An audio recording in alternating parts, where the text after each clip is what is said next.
I really like Charles Oliveira. I think, Bronx is freaking good and his submission game is outstanding. He just doesn't have the style that's going to match up well, in my opinion, with Tony. I agree. Well, why don't you like it then? I like Tony. Well, I like Tony too, but I just look at it and I go, I think I'm not sure, what's the win streak that Oliveira's on, but he's had some really good fights. Fought Keith Lee, got a win against him. I'm sorry, Kevin. I said Kevin Lee. Well, I was just talking about his brother.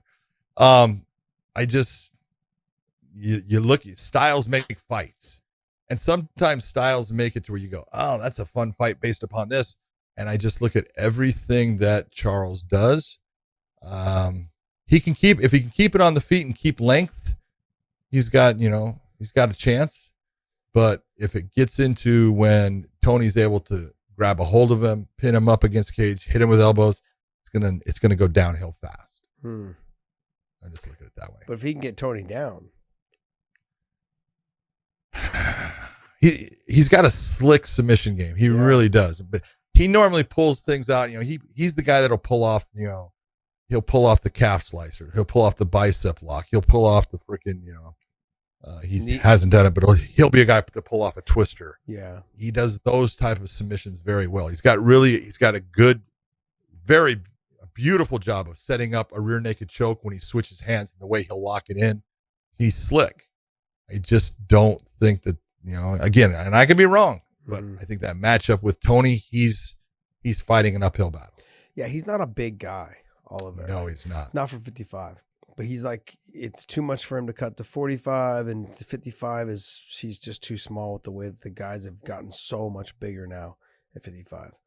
And so I look at guys like Islam Makhachev. I'm like, oh, God, you should be fighting at 185, not 155, dude. Oh, Khabib's the same thing. Yeah, no, exactly. So. Yeah. But I mean, Islam's got the bigger frame, taller, longer, that kind of thing. But yeah, that's why I use him as an example, because he's big.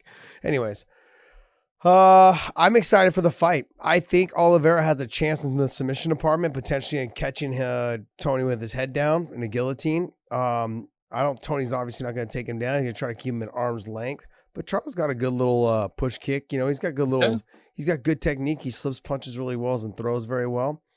But I agree with you. If Tony fights a smart fight where he presses him to the fence and just starts hitting him with elbows, controlling him, wrist control with those big ass enormous hands that Tony's got. Charles will not get his wrist free. Yeah, he won't get his wrist free. And I'm like thinking to myself, I agree with you, but I think it's going to be a better fight than you think. It'll be a better fight than you think, or at least what your tone of voice just described it to be. Okay. It'll be a better fight than that. But I'm excited to see Tony fight again. I want to see how he comes back from this. I want to see Tony fight again. Yeah, it is a question when you look. Yeah. It's how does he perform in this fight? Because if he comes back and he's the old Tony, you're going, oh, he's back.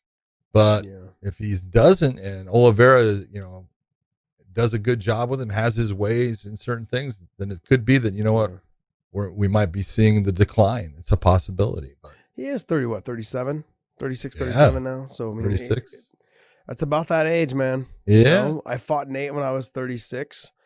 And then at 37, lost to Benson or whatever. But then it just starts to trickle downhill. It's, I don't know, one loss gets you. And then you kind of change a couple little things.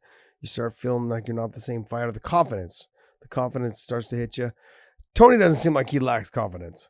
Never. So maybe he won't have the same problem I had. It's one of those things. I mean, but like we continue to say this, Father Time's undefeated. There's nothing you can do about it. And it's just that situation. So